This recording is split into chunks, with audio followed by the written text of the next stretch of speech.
할렐루야. 죽음을 이기시고 부활하신 예수께서는 우리들을 통해서 당신의 백성들에게 찬송받기를 바라시는 줄 믿습니다. 여러분, 찬송이 무슨 뜻입니까? 찬송은 예수의 부활을 높이는 것입니다. 그분의 행하심을 칭찬하는 거예요. 그분의 위대하심과 선하심, 그리고 사랑하심과 능력을 경배하고 존귀하게 여기는 행위가 찬송이요 찬양인 줄로 믿습니다. 우리가 할렐루야 할렐루야 하지 않습니까? 이것도 뭐 하자는 뜻이에요? 찬송하자는 뜻입니다. 할렐은요 찬송하라는 명령어이고요. 야, 이거는요 야 이놈아 이게 아니고 여호와를 뜻합니다. 그래서 할렐루야는요 너희 모두 여호와를 찬송하라 하는 것이죠. 그럴 때 우리는 그 나라의 언어로 뭐라고 대답합니까? 아멘이라고 화답하는 것은 그렇게 하겠습니다 하는 뜻입니다. 그래서 목회자나 혹은 누군가가 할렐루야 할 때는 어떻게 화답하면 되겠습니까? 아멘이라고 화답하면 됩니다. 이스라엘의 왕이었던 다윗은요 찬양의 사람이었습니다. 하나님의 법궤가 다윗성으로 들어오는데요. 그때 다윗이 하나님을 찬양하는데 춤을 추면서 찬양했습니다. 사무엘하 6장 14절 같이 읽겠습니다. 다윗이 여호와 앞에서 힘을 다하여 춤을 추는데 그때 다윗이 입었더라. 아멘. 얼마나 열심으로 하나님을 찬송하는지요. 그의 아내가 그 모습을 보고 이 왕이 말이야 채통을 못 지킨다 하면서 야단을 칠 정도였습니다. 16절에 보니까 여호와의 궤가 다윗성으로 들어올 때 사울의 딸 미갈, 다윗의 와이프가 창으로 내다보다가 다윗 왕이 여호와 앞에서 뛰놀며 춤추는 것을 보고 심중에 그를 어떻게 했습니까? 업신여기니라. 왕이 채통을 못 지키고 저렇게 경박스럽게 찬송한다고 야단을 쳤던 것입니다. 그때 아내의 바가지를 받은 다윗이요 뭐라고 답을 했는지 아십니까? 22절에 보니까 내가 스스로를 보아도 천한 사람처럼 보이지만 주님을 찬양하는 일 때문이라면 이보다 더 낮아지고 싶소라고 고백했습니다. 다윗은 주님을 찬양하고 찬송하는 일에 진심이었던 것입니다. 그래서 이 왕이 왕의 채통을 지키지 못할 정도로 춤을 추면서까지 하나님을 찬송하는 찬양의 사람이었던 것입니다. 우리도 이 시대에 찬양의 사람이 되기를 우리 하나님께서 바라시는 줄 믿습니다.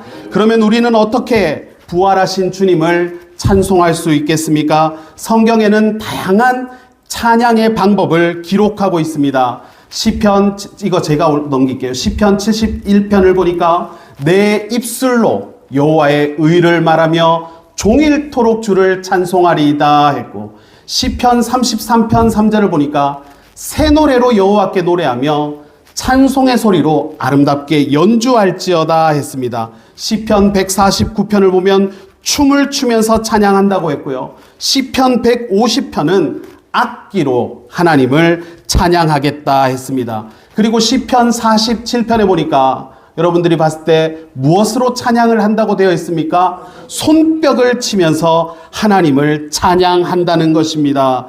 여러분, 우리는 이와 같이 하나님을 찬양하는 일에 열심을 내어야 할 줄로 믿습니다. 우리의 입술로 노래로 춤을 추면서 악기로 손뼉을 치며 찬양해야 될 줄로 믿습니다. 부활의 주님은요, 각종 도구와 악기를 이용해서 우리의 찬양을 받으시는 것입니다. 그분의 구원하심과 그분의 생명 주심을 존귀하게 높이고 그분의 위대하심을 우리의 말과 노래로 행동으로 찬양하는 저와 여러분 되시기를 주님의 이름으로 축복합니다. 그래서 이것을 우리가 삶에서 확장시켜서 이제부터는 내 삶 전체가 예수 그리스도를 찬양하는 삶이 되시기를 주님의 이름으로 축복합니다. 오늘 우리가 시편을 읽었는데요. 시편은 온통 하나님을 찬양하는 시로 가득하다는 것입니다. 그래서 시편을 많이 읽으면 있잖아요. 우리가 시편을 많이 읽고 묵상을 하게 되는데 시편은 하나님을 찬송하는 시로 가득 차 있기 때문에 시편을 많이 읽고 그것을 묵상하는 사람은 근심과 걱정을 이길 수가 있습니다. 시편이 찬송으로 가득하다고 했잖아요. 그러면 우리 삶에, 우리 생활 중에 그늘이나 어두움도 거치게 됩니다. 우울증도 사라지는 것입니다.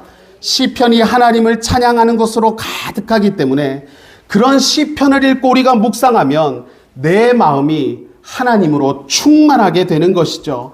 그런데 우리 안에 충만하신 하나님이 어떤 분이신가 봤더니 세상의 빛으로 우리 가운데 오셨던 분입니다.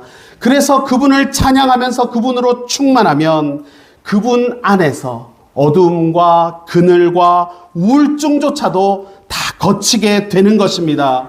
그러니 여러분들 6월을 시작하면서 내가 성경을 좀 읽어야 되겠다 싶을 때는 시편을 묵상하시기를 바랍니다. 그래서 예수의 부활하심과 생명 주심을 찬양하는 우리 수성교회가 되기를 주님의 이름으로 축복합니다. 우리는 잘 되고 좋을 때 찬양해야 되잖아요. 그런데 고난 중에도 성도는 찬양하는 사람입니다. 시편 13편 1절을 보니까 여호와여 어느 때까지니까 하면서 다윗 왕이 한숨을 쉬고 있습니다. 삶에 드리워진 짙은 고난을 한탄하고 있는 것이죠. 그러나 다윗은 그러한 형편에서도 찬양을 잊지 않겠다 하는데요. 6절을 같이 읽어보겠습니다. 내가 여호와를 찬송하리니 이는 주께서 내게 은덕을 베푸심이로다. 아멘. 여호와를 찬양하겠다고 하는데요. 아직 다윗에게는 은덕이 임하지 않았습니다. 하나님의 은혜가 임하기 전이에요. 그런데 다윗이 왜 찬양합니까? 은덕이 임할 것을 믿고 찬양하는 것입니다. 기대하기 때문에 그 기대감을 가지고 여호와를 찬송하겠다 하는 것입니다.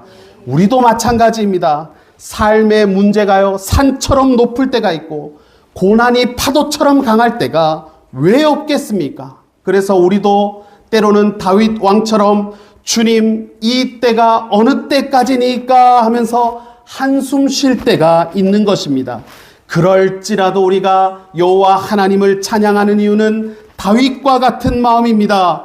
여호와의 은덕이 임할 것을 믿기 때문에, 그것을 기대하기 때문에 하나님을 찬양하는 우리 수성교회가 되어야 할 줄로 믿습니다. 내일부터 연합성회, 우리 울산 지방의 연합성회가 시작된다고 말씀드렸죠. 여러분의 담임 목사가 맡은 파트가 무엇입니까? 찬양입니다.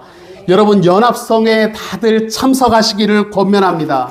감리교 교리와 장정에 보면요, 성도의 의무가 있어요. 성도는요, 은혜 받는 집회에 참석하는 것이 감리교인의 의무입니다. 그런데 그 의무가 많지도 않습니다. 1년에 한두 번인데요. 이때 부활하신 주님께서는 우리에게 찬양과 말씀의 잔치를 베풀어 주시는 것입니다. 특별한 은혜를 예비하셨어요. 이러한 집회를 가리켜서 우리가 외식한다라고 표현할 때가 있어요. 여러분들은 외식하는 게 좋습니까? 아니면 집에서 집밥을 먹는 게 더 좋습니까? 집밥이요. 그렇죠. 맞습니다. 집밥이 건강합니다. 뭐니 해도 집밥이 최고잖아요. 그런데 가끔씩 외식을 하면 또 맛도 좋고 분위기도 다르지 않습니까? 우리가 교회에서 예배 중에 말씀을 듣는 것은 말씀의 집밥이고요. 연합성회에서 말씀을 듣는 것은 말씀의 외식입니다. 집밥이 최고지만요, 가끔은 외식도 괜찮아요. 그러니 여러분들 시간을 내셔서 은혜의 자리에 참석하시기를 권면합니다. 우리 옆 사람하고 한번 인사합시다. 내일 몇 시에 만날까요? 인사합시다.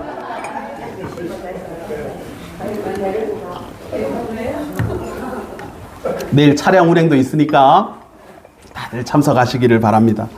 자, 오늘 본문을 보겠습니다. 시편의 기자가요, 모든 민족이 주를 찬송하게 해달라 말씀하고 있습니다. 3절에 보니까 하나님이여 모든 민족들이 주를 찬송하게 하시며 모든 민족들이 주를 찬송하게 하소서. 아멘. 하나님께서는 온 백성과 모든 민족의 찬송을 받으시기를 원하십니다. 왜 온 민족이 하나님을 찬양해야 됩니까? 왜 부활하신 예수님을 높여드려야 됩니까? 첫 번째로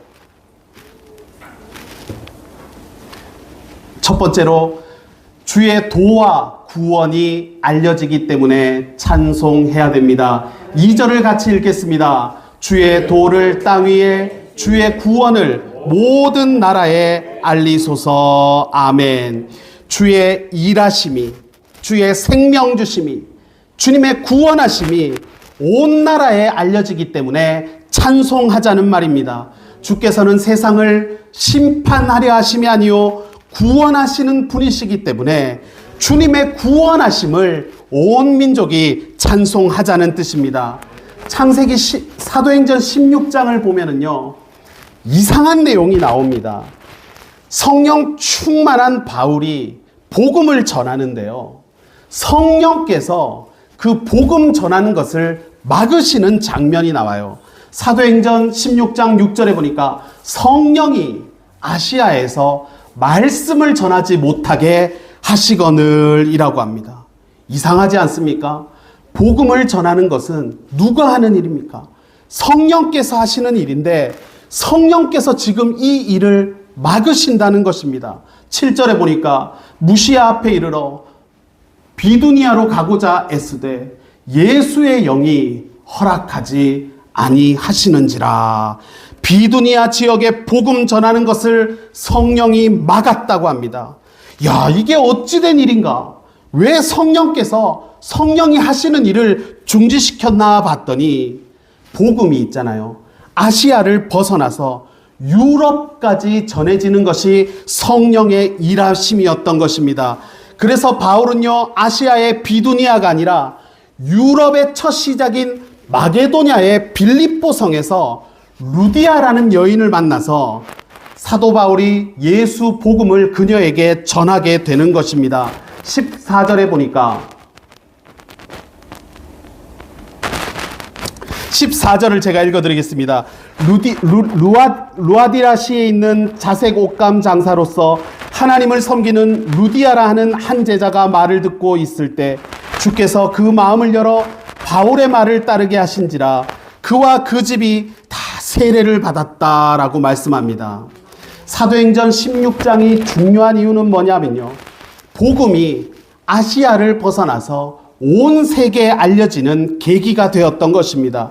그동안 복음은 아시아에만 머물러 있었는데요, 이 사건을 통해서 유럽 대륙까지 확대되었습니다. 그리고 이 사건은 전 세계까지 복음이 퍼지게 되는 출발점이 바로 이 본문이 되었습니다. 여기를 보면 루디아가 복음을 받아들인 계기를 가리켜서 주께서 그 마음을 열었다라고 말씀합니다. 그녀에게 믿음을 주신 분이 주님이라는 말입니다. 바울이 열심히 해서 복음이 전해진 것이 아닙니다. 부활하신 주님께서 마음을 열어주셨기 때문에 복음이 아시아에서 유럽으로 넘어가고 확장될 수가 있었던 것입니다. 여러분, 복음을 전하는 일은요, 내 인격으로 하는 것이 아닙니다. 복음이 누군가에게 뿌리를 내리는 것은요, 주님이 원하시는 때에 주님이 원하시는 방법으로 이루어 가시는 줄 믿습니다. 그러니까 내가 믿는 것이 이 모양인데, 내 인격이 부족한데 내가 복음을 전한다고 저 사람이 믿겠나 하는 것은 불신앙적인 생각입니다. 성령의 일하심을 방해하는 마음인 것입니다. 복음은요, 땅끝까지 뻗어나가는 확장성을 가지고 있습니다. 주님께서 우리에게 복음을 허락하셨을 때는 나 혼자만 믿으라고 복음을 주신 것이 아닙니다. 그렇기 때문에 우리는 복음을 전해야 되는 것입니다. 여러분, 우리 수성교회가 이호일 목사님과 사모님을 캄보디아로 파송하는 것도 복음의 확장성인 줄로 믿습니다. 기쁘고 복된 이 예수 복음이 우리 교회에만 머물러서는 안 되는 것입니다. 이 지역사회로, 또 이 나라와 민족들에게로, 그리고 캄보디아까지도 뻗어나가고 확장되는 것이 복음의 능력인 줄로 믿습니다. 오늘 본문의 시편의 기자가 왜 온 민족이 찬송하자고 했습니까? 주의 구원하심과 생명 주심이 온 세계에 알려지기 때문이라고 했습니다. 내 개인에서 시작된 복음이 교회와 지역 사회를 넘어서 캄보디아까지 확장되는 것을 보면서 우리도 주의 일하심을, 주의 구원하심을 찬양하는 저와 여러분이 되어야 할 줄로 믿습니다. 두 번째로 온 민족이 주를 찬양해야 되는 이유는 주의 공평한 심판과 다스림 때문입니다. 여기 4절을 보니까 여러분 성경 4절을 한번 보시고, 온 백성은 기쁘고 즐겁게 노래할지니 주는 민족들을 공평히 심판하시며 땅 위의 나라들을 다스리실 것임이니이다 라고 했습니다. 여기를 보면 온 백성이 기쁘고 즐겁게 찬송하지 않습니까? 이유는 부활의 주님께서 공평히 심판하시며 다스리는 분이기 때문이라고 말씀하고 있습니다. 주님은, 우리가 믿는 주님은 어떤 분이시라고 합니까? 공평한 분이십니다. 차별함이 없으셔요. 남녀노소, 빈부, 귀천, 유식, 무식을 차별하지 않으십니다.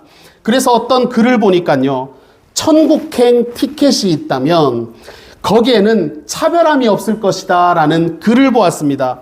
여러분, 우리가 비행기 티켓만 받아봐도 거기에는 차별함이 있잖아요. 이코노미, 비즈니스, 1등석이라는 차별이 있는데 천국행 티켓에는 그 어떤 차별이 없고 오직 그리스도인이라는 글귀만 있을 것이라고 합니다. 국적도, 피부도, 나이도, 학력도 적혀 있지 않은 것입니다. 우리나라가 원래 차별이 심한 민족이었잖아요. 그래서 19세기 조선 땅에 복음을 전하기가 어려웠던 이유는 신분의 차이 때문이었다고 합니다. 양반들이 하는 말이요, 나는 천당에 안 갈란다. 나는 천국에 안 간다. 양반인 내가 어찌 천한 상놈들이 가는 천국에 내가 어찌 간단 말인가 하면서 복음 앞에서의 평등을 외면할 때가 있었습니다. 그럴 때에도 예수 복음은 차별이 없었습니다. 상놈이든 양반이든 교회에 오면은 서로를 뭐라고 불렀습니까? 성도님이라고 불렀습니다. 하나님은 공평하신 분이기 때문에 복음 앞에서는 신분을 묻지 않았습니다. 로마서 3장 22절에 보니까 곧 예수 그리스도를 믿음으로 말미암아 모든 믿는 자에게는 하나님의 의가 있는데 그 하나님의 의는 차별이 없느니라 말씀하고 있습니다.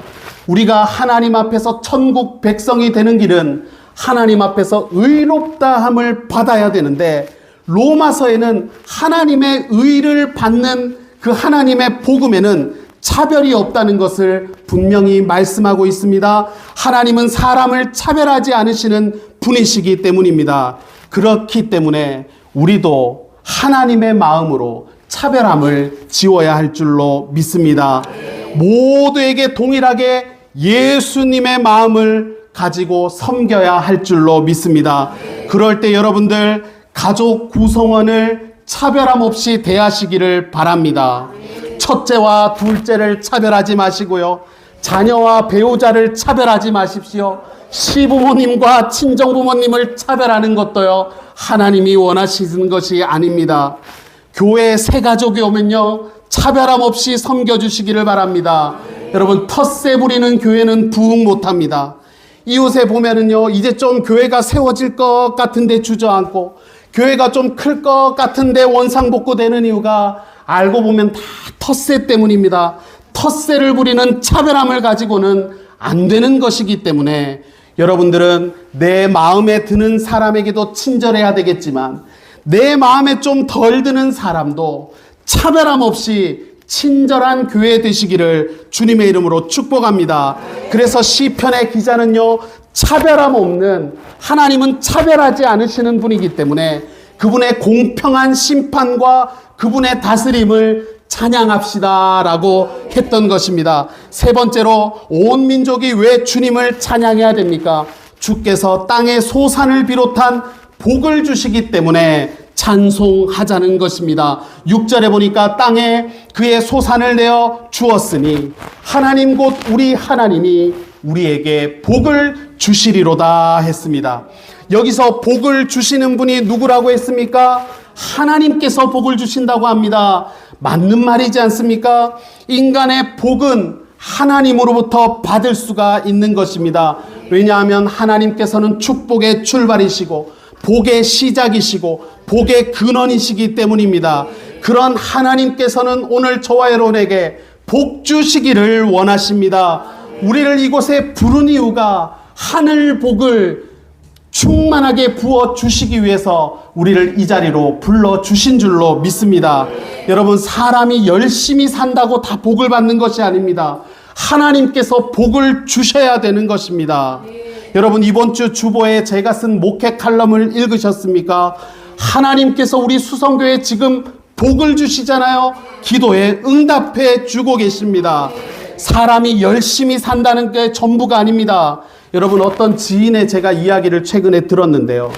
이분에게서 아들이 2명이 있었습니다. 아들이 2이 있었어요. 하나는 유치원이고 하나는 초등학생이었습니다. 그런데 이분이 그렇게 아들 2을 키우고 있는데 막내를 낳았습니다. 막내가요, 늦둥인데 딸이 나왔습니다. 딸. 세상에, 이제 자녀가 셋이 되었잖아요. 그런데 아버지는 보통 뭐예요? 딸 바보잖아요. 딸 바보. 이분이 내 자녀가 셋이 되고 이러니까 가정이 얼마나 귀한지 진짜 쉬는 날도 없이 일을 했습니다. 가족을 위해서 이분이 일을 할 때는요, 쉬는 날도 아깝다고 여길 정도였습니다. 체격도 진짜 좋거든요. 이분이 키도 크고요. 그리고 가족을 사랑하는 마음도 많다 보니까 정말 피곤함 없이 이분이 열심히 일을 했습니다. 그런데 이분에 대한 소식을 제가 최근에 들었는데요. 이분이 병원에 입원을 했다는 것입니다. 무슨 일인가? 교통사고라도 났나? 물어봤는데 입원을 왜 했는지 아십니까? 화장실에서 넘어졌답니다. 화장실에서 넘어져서 병원에 입원했는데요. 2달 동안 입원했습니다. 제가요, 우리 노인들이, 어르신들이 힘이 없어가지고 화장실에서 넘어지면 이제 크게 다치잖아요. 제가 그런 이야기는 들어봤어도 40대 저보다 건장한 남자가요, 화장실에서 넘어져서 2달 동안 입원해 있다는 것을 제가 들었습니다. 여러분, 우리가 정말 열심히 살아야 되는데요, 열심히 사는 것이 전부는 아니라는 것을 알 수가 있습니다. 그래서 시편 127편에서는 뭐라고 말씀하십니까? 여호와께서 집을 세우지 아니하시면 세우는 자의 수고가 헛되고 여호와께서 성을 지키지 아니하시면 파수꾼의 깨어 있음이 허사로다라고 말씀하는 것입니다. 결국 우리가 복 있는 삶을 살기 위해서는 하나님의 도우심과 지켜주심이 필요한 존재라는 것입니다. 여러분, 열심히 사는 것 좋은 태도입니다. 하지만 그것보다 앞서서 우리에게 필요한 것은요, 하나님의 도우심도 우리가 열심히 구해야 할 줄로 믿습니다. 우리 자녀들에게도 우리가 권면하는 것이 무엇입니까? 예배를 드리는 것이 시험 공부하는 것보다 더 중요한 것입니다. 시험을 잘 치는 것이 중요하죠. 그런데 시험을 잘 친다고 우리 자녀들이 복된 삶을 살 수 있는 것이 아닙니다.